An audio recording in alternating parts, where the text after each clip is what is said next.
할렐루야. 2021년 9월 1일 수요 기도회를 주님께 드리십니다. 다 함께 신앙을 고백하십니다.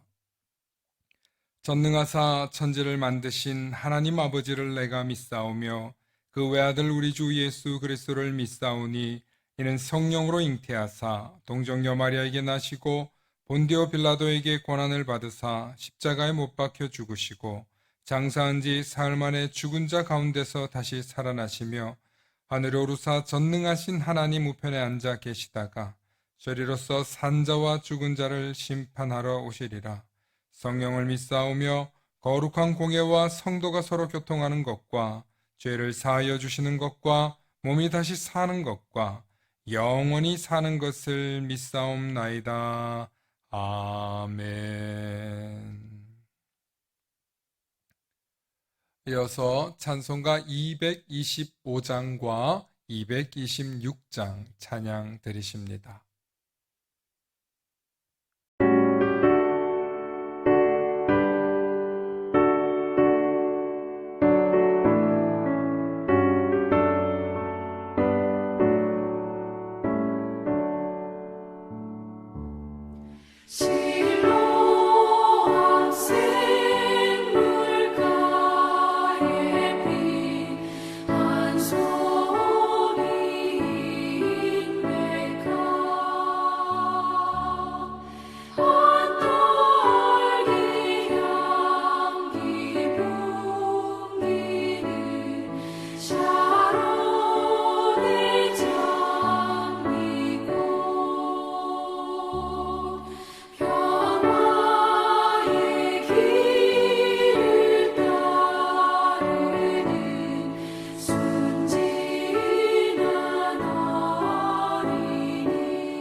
주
오늘 우리에게 주시는 말씀은 누가복음 5장 20절로부터 26절의 말씀입니다. 누가복음 5장 20절로부터 26절의 말씀, 우리 한 목소리로 함께 합독하십니다. 예수께서 그들의 믿음을 보시고 이르시되 이 사람아 내 죄 사함을 받았느니라 하시니 서기관과 바리새인들이 생각하여 이르되 이 신성 모독하는 자가 누구냐? 오직 하나님 외에 누가 능히 죄를 사하겠느냐? 예수께서 그 생각을 아시고 대답하여 이르시되 너희 마음에 무슨 생각을 하느냐? 내 죄 사함을 받았느니라 하는 말과 일어나 걸어가라 하는 말이 어느 것이 쉽겠느냐? 그러나 인자가 땅에서 죄를 사하는 권세가 있는 줄을 너희로 알게 하리라 하시고 중풍병자에게 말씀하시되 내가 네게 이르노니 일어나 내 침상을 가지고 집으로 가라 하시매 그 사람이 그들 앞에서 곧 일어나 그 누웠던 것을 가지고 하나님께 영광을 돌리며 자기 집으로 돌아가니 모든 사람이 놀라 하나님께 영광을 돌리며 심히 두려워하여 이르되 오늘 우리가 놀라운 일을 보았다 하니라. 아멘. 오늘 말씀의 제목을 함께 선포해 주시기 바랍니다. 내 죄사함을 받았느니라. 내 죄사함을 받았느니라. 아멘. 할렐루야. 오늘은 9월 1일 수요일, 9월의 첫날입니다.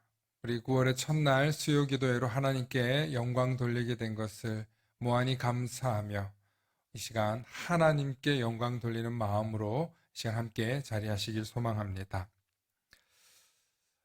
지난주부터 수요 기도회도 그렇고 주일 예배도 그렇고 죄사함, 죄 용서에 대한 이야기를 계속 주제가 되고 하게 됩니다. 오늘도 이 죄사함의 은혜, 하나님의 놀라운 은혜가 있으시길 소망합니다.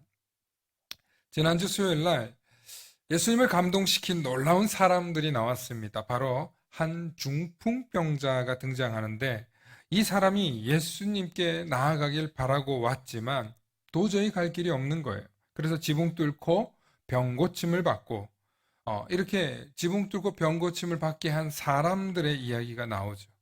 그런데 바로 그때 예수님이 뭐라고 말씀하시냐면 그들의 믿음을 보시고 이르시되 이 사람아 내 죄사함을 받았느니라 하고 죄사함이라는 놀라운 은총까지 입게 됩니다. 그런데 이 20절에 예수님께서 하신 이 말씀 때문에 그곳에 예수님을 살피러 온 서기관과 바리새인들이 생각하기를 이 신성모독하는 자가 누구냐? 오직 하나님 외에 누가 능히 죄를 사하겠느냐 하고 이들이 예수님에 대한 불쾌하고 불편한 마음이 나타납니다.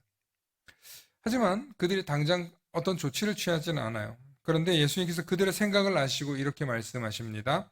너희 마음에 무슨 생각을 하느냐 하고 여기서 예수님께서 그들이 마음속으로 무슨 생각하는지 아셨다, 알아채셨다 이렇게 기록하고 있습니다. 그리고 나서 예수님께서 그들에게 질문합니다. 5장 22절과 23절 말씀 함께 봅니다. 예수께서 그 생각을 아시고 대답하여 이르시되 너희 마음에 무슨 생각을 하느냐? 내 죄사함을 받았느니라 하는 말과 일어나 걸어가라 하는 말이 어느 것이 더 쉽겠느냐? 여러분 어느 게 더 쉽습니까? 한번 생각해 보시기 바랍니다. 예수님께서 그들이 무슨 생각을 하시는지 정확하게 아셨어요. 그들은 지금 예수님을 염탐하러 왔고 뭔가 트집 잡으려고 온 것을 정확히 아셨어요. 그래서 예수님이 그들에게 질문을 해요. 죄사함을 받았다는 말과 일어나 걸어가라는 말 중 어느 게 더 쉽겠냐? 여러분 어느 게 더 쉽습니까?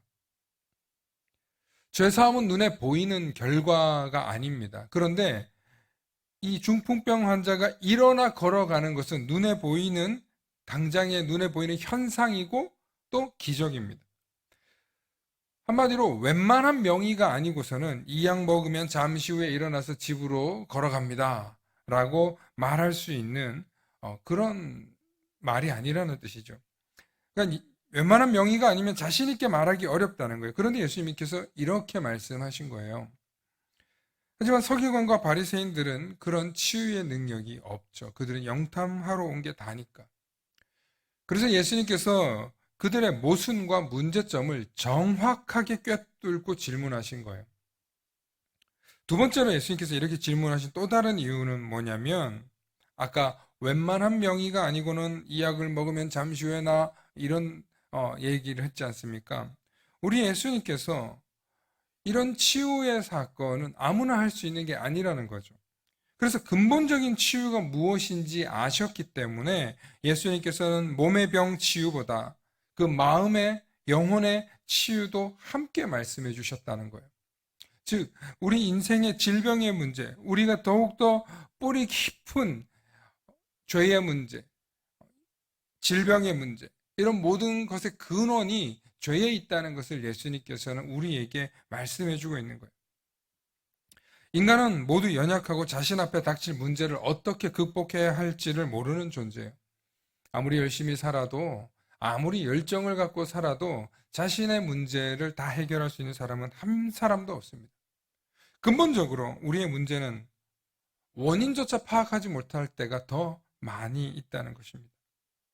하지만 예수님께서는 원초적인 문제를 파악하시고 원인 규명부터 하시고 어떻게 고쳐야 될지, 어떻게 해결해야 될지를 예수님은 제대로 아시는 분이시라는 거죠. 그래서 오늘 누가복음 5장 24절에 그러나 인자가 땅에서 죄를 사하는 권세가 있는 줄을 너희로 알게 하리라 하는 말씀을 예수님께서 뒤이어서 합니다. 오늘 성경 본문에서 분명히 말하고 있는 것은 예수님께서 이 땅에서 죄를 사하는 권세가 있다는 것입니다. 이것이 오늘 말씀의 핵심입니다. 예수님께서는 이 땅에서 하실 수 있는 권세는 바로 우리의 죄를 사하는 권세가 있다는 것입니다. 이것은 장차 예수님께서 우리를 위해 십자가를 지시고 우리를 대신해서 죽으실 것을 예고한 말씀이기도 하고, 동시에 우리를 구원하시기 위해 심판주로 오실 것 또한 예고한 말씀입니다. 인간이 아무리 지식과 학문과 과학이 발달해도 인간은 스스로 자신의 죄의 문제를 해결하지 못한다는 것을 여러분들 한 번쯤은 들어보셨을 것입니다. 인간은 자신의 죄의 문제를 해결하지 못합니다. 어제 아침에 한 집사님하고 이런 이야기를 나눴는데, 집사님, 영원히 살 수 있다면, 그런 시대가 온다면 집사님 어떻게 하고 싶으세요? 라고 제가 여쭤봤어요. 그랬더니 집사님이 이런저런 얘기를 하다가 솔직히 오래 살고 싶다고 말씀하셨습니다. 그렇습니다. 인간은 오래 살고 싶어요. 그런데 오래 살기만 하는 게 중요한 게 아니라 건강하게, 평안하게, 행복하게 오래 살고 싶어 한다는 거예요. 아프지 않고 고통당하지 않고 오래 사는 것이 우리의 가장 간절한 바람입니다. 그런데 그럴 수가 없어요, 인간은. 인간이 아프고 고통당하는 근본적인 원인이 무엇인지 아십니까? 바로 우리 속에 있는 죄사함의 문제를 해결하지 못했기 때문에, 죄사함을 누리지 못하기 때문에 우리가 아무리 오래 살아도, 아니 영원한 생명이 우리에게 있다 할지라도 과연 영원히 사는 게 필요한 걸까? 라는 회의감마저 든다는 거예요. 과학은 발달해서 앞으로 인간이 영생을 하려면 이러이러한 조건들이 있는데, 그런 조건들이 앞으로 점점 갖춰질 거라는 거예요. 인간의 몸을 대체할 그 무언가를 만들거나 개발하고 있다는 거예요.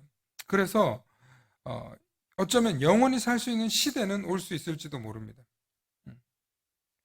최근 2018년에 이미 돼지의 뇌를 옮겨서 이식하는 데 성공했다고 합니다. 그리고 앞으로 쥐도 했고요. 원숭이, 침팬지 등의 뇌를 이식하여 몸을 바꾸는 연구를 진행하고 있다는 거죠. 그러니까 우리의 몸인 신체 기관 중에 심장하고 뇌가 어느 정도 시간까지는 살아 있다는 거예요. 그래서 아주 빠른 시기에 몇 시간 안에 혹은 몇 분 안에 교체를 하면 그 생존할 가능성이 있다는 게 지금 의학적으로 증명되고 있습니다. 그래서 짧게는 2040년, 길게는 2060년에는 인간의 몸도 교체할 수 있을 것이라는 공상과학 소설이 아닌 실제 과학자들의 예견입니다. 이게 실제로 불가능한 이야기가 아니고 그때를 대비해서 냉동인간으로 자기 몸을 바꾸고 있다고 해요. 그런데 이런 인간의 기억과 인간의 과학의 발달로 모든 경험과 기억을 반도체 칩으로 기록해서 살아간다면 인간의 뇌 속에, 우리 뇌 속에 넣어서 살아갈 수는 있을지 모릅니다. 그런데 우리의 몸이, 혹은 교체한 그 몸이 뇌를 교체했는데 과연 우리의 그 기억을 아무런 스트레스 없이, 아무런 저항 없이 인간의 몸이 뇌의 기억과 경험을 고스란히 받아줄 수 있을까요? 저는 이 부분에 부작용이 있을 거라는 예상을 좀 해봐요. 매우 어려운 고비가 있을 거라고 생각해요. 그래서 인간의 몸 전체를 대체하는 게 아니라 로봇이나 생체 개발품 같은 것으로 대체할 수도 있다고 생각해요. 그럼에도 불구하고 인간의 뇌의 기억 속에 담겨 있는 이 인간의 심연의 깊은 고뇌와 고통, 과거의 기억력은 전혀 다른 영역의 문제라는 거예요. 예를 들면 과거에 내가 누군가에게 잘못했던 기억, 누군가를 괴롭히고 상처 주고 아픔을 주었던 기억들을 고스란히 다 기억하고 가지고 살아가야 된다는 거예요. 그래서 뇌를 이식하거나 칩을 바꿀 때마다 그 기억을 다시 한번 몸서리치게 느껴야 되는 거예요. 이런 인간의 고유의 특성 때문에 아무리 과학 기술이 발달한다 할지라도 인간 스스로 느끼는 양심의 가책, 혹은 이별의 고통과 아픔을 해결할 수 있는 방법은 아마 개발될 수 있을까요? 저는 이 부분이 더 해결해야 될 중요한 과제라고 생각합니다. 그래서 이 부분들이 우리 인간이 가지고 있는 죄악에 대한 기억과 두려움과 공포라는 거죠. 그래서 이런 것들을 극복하기가 아무리 과학이 발달해도, 아무리 인류가 발달하더라도 이 문제로 인해서 인간은 큰 고통과 전쟁을 치르게 될지도 모른다고 저는 생각합니다. 그러므로 인간이 참된 평화와 평안을 누리기 위해서는 언제나 죄사함에 대한 궁극적인 해소가 있어야 한다는 거예요. 지난날의 죄책감으로부터 내가 죄사함을 누리는 은혜가 있어야 돼요. 평안이 있어야 돼요. 그러므로 우리 인간은 살면서 우리 속에 짓누르는 죄의 고통과 갈등을 해소하길 원한다는 거예요. 만일 여러분들이 지난날의 기억을 한번 떠올려 보시기 바랍니다. 모든 기억이 아름답고 찬란하신가요? 막 저 아침에 뜨는 해가 오후에 지는 저 노을처럼 우리가 지난날의 기억이 모두 행복하기만 한가요? 아니잖아요. 천만에요. 지금 대한민국의 최고의 MC 하면은 우리가 유재석 씨 얘기하는데 어떤 정말 제가 인사이트가 있는 인터뷰였어요. 어떤 젊은 기자가 이 유재석 씨에게 질문했어요. 당신이 정말 지금 최고의 자리에 있는데 당신이 만약에 과거로 돌아갈 수 있다면 언제로 돌아가고 싶냐? 혹은 젊을 때로 돌아가고 싶지 않냐라고 질문을 하니까 자기는 지금이 너무 좋다는 거예요. 과거로 돌아갈 마음이 전혀 없대요. 그때의 기억이 너무 힘들고 앞으로 어떻게 될지 모르는 불안감과 두려움이 너무 컸기에 차라리 성공을 안 했을지라도 지금 그대로 살아가는 게 좋을 것 같다는 거예요. 그러니까 젊은 날의 기억의 불안감과 두려움이 오히려 더 거대한 부담감으로 다가온다는 거죠. 그렇습니다. 인간이 가지고 있는 기억 속에는 모두 다 행복한 추억만이 있는 것이 아닙니다. 잊어버리고 싶은 기억, 지워버리고 싶은 기억, 삭제해버리고 싶은 괴롭고 힘든 순간의 기억들도 있다는 것입니다. 이 모든 기억이 우리 인간에게는 괴로움과 죄책감과 아픔으로 남아있어요. 하지만 인간은 망각하는 동물이라고 했던가요? 오랜 시간이 지나면 일종의 뇌가 잘 생각이 나지 않도록 해요. 그런데 놀라운 것은 죄책감이나 죄사함의 문제를 해결받지 못한 채 늙어가면 어떤 일이 일어나는지 아십니까? 오늘 좀 진도가 많이 나가는데 여러분, 죄책감의 문제를 해결하지 않으면 반드시 늙어서 시달린다는 거예요. 죄사함으로 나의 죄책감의 문제를 해결하지 못하면 반드시 늙어서 연약해져서 내 정신력이 약해질 때 후유증으로 나타난다는 것입니다. 예를 들어 신앙이 없던 어떤 할머니가 있습니다. 이 할머니는 뭐 가끔 절에 가는 정도였어요. 그런데 이 할머니는 평소에 굉장히 손주들과 자녀들에게도 인자한 분이고 별명이 보살이에요. 그런데 이 할머니가 며칠 전부터 돌아가신 시어머니가 자꾸 나타난다는 거예요. 자꾸 꿈에 나타나가지고 뭐라고 하는지 모르겠는데 우는 곡소리에 뭔 소리에 자꾸 나타난다는 거예요. 여러분, 제가 무슨 얘기 하려는지 아시죠? 이 시어머니가 자꾸 나타나서 자기를 데리고 갈 것 같은 불안감이 드는 거예요. 알고 보니까 이 할머니가 시집 와서 그렇게 고생을 한 거예요. 시어머니에게 와서 호되게 시집살이를 했는데 시집을 오자마자 매를 맞기도 하고 밥을 굶기기도 하고 남편 똑바로 보필하지 못한다고 온갖 구박이란 구박은 다 받았어요. 그래서 평소 시어머니에 대한 공포가 있어요. 동시에 미움도 공존해 있었습니다. 그런데 이런 거를 해소하지 못하고 시어머니가 돌아가신 거예요.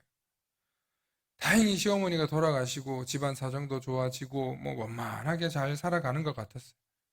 그런데 나이를 먹고 어느 일정 시간이 지나니까 이 시어머니에 대한 미움도 한 번도 사라진 적이 없었기 때문에 이 시어머니가 나타나니까 너무너무 불안한 거예요.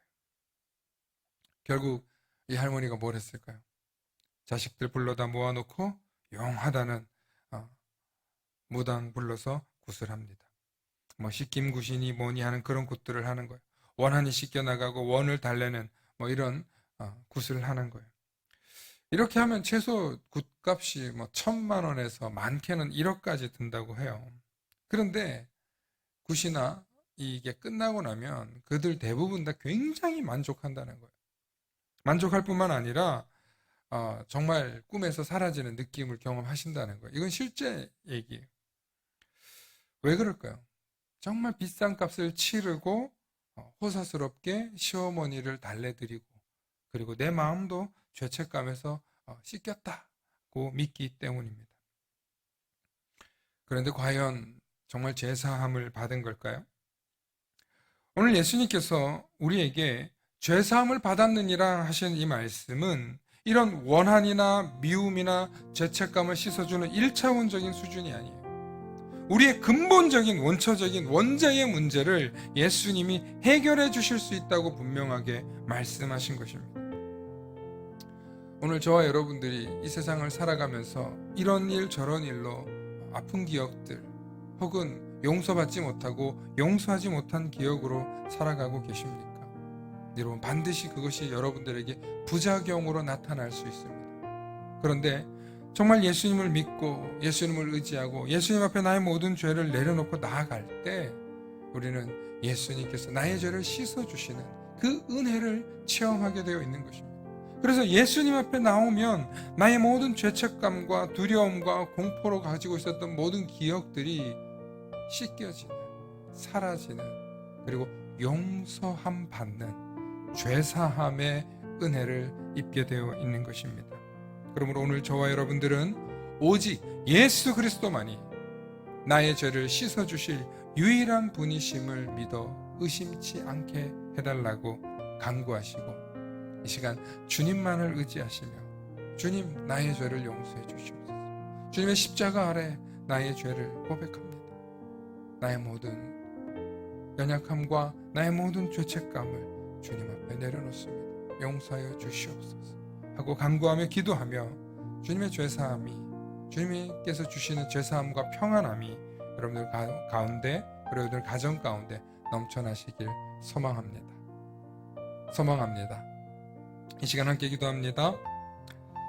사랑의 주님, 이 시간 죄사함의 주인이 예수님이심을 다시 한번 듣습니다. 나의 모든 죄, 상처, 아픔, 미움, 원망, 공포, 두려움, 이 모든 기억들이, 내 속에 있는 모든 죄의 흔적과 기억들이 오직 예수 그리스도의 보혈로 씻겨지심을 오늘 믿게 해주시고 이 말씀을 통해서 나의 죄사함의 은혜가 있게 하여 주시옵소서. 특별히 나의 모든 죄는 오직 예수 그리스도의 십자가 앞에 내려놓는 우리 모든 성도님들 되게 하여 주셔서 우리를 죄 가운데서 사하여 주시고 진리 가운데로 우리를 인도하시는 그 주님을 바라보며 이 시간 우리를 괴롭게 했던, 두렵게 했던 모든 죄책감이 사라지게 하옵소서. 그리고 오직 예수 그리스도의 공로에 힘입어 주님 앞으로 나아가는, 주님과 함께 동행하며 살아가는 우리 모든 성도님들 다 될 수 있도록 축복하여 주시옵소서. 감사드리며 우리 주 예수 그리스도의 이름 받들어 간절히 기도 올리옵나이다. 아멘. 이 시간에는 찬송가 227장 찬양하신 후에 주기도하심으로 수요기도회를 모두 마칩니다.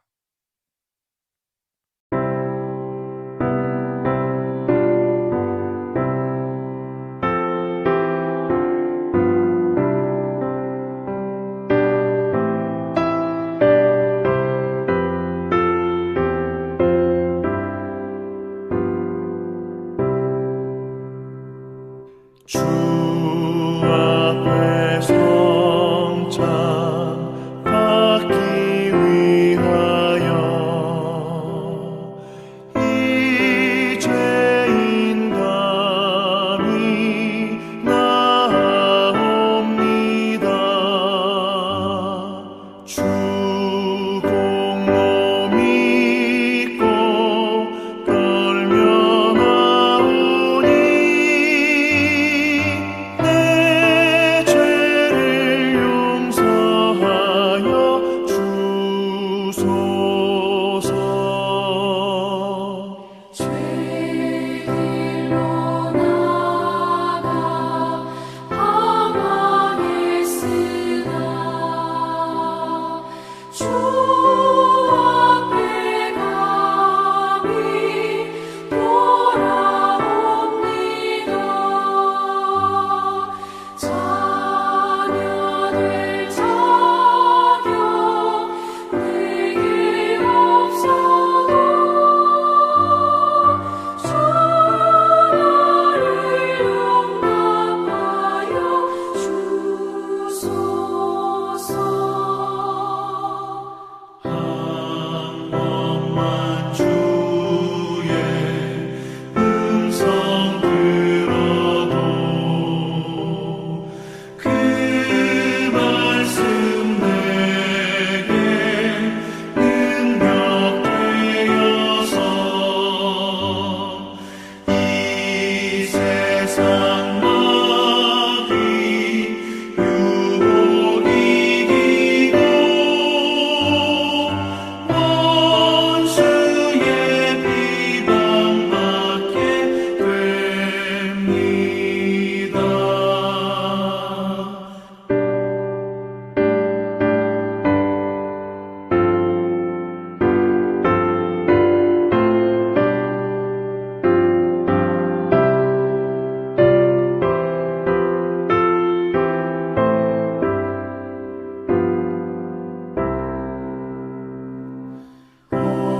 고요한 주의 음성 듣고서 죄인은 와서 쉼 얻으며 성도들 함께 참여하여서 외고신 잔치 먹게 됩니다.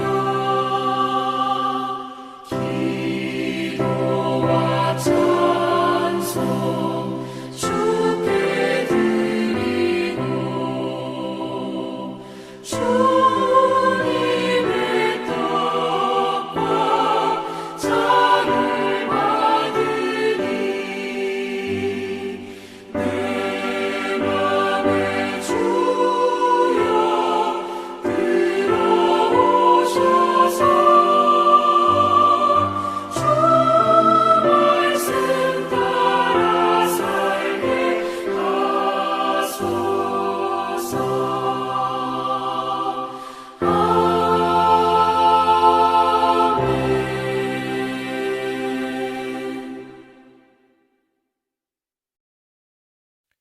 다 함께 주기도하십니다.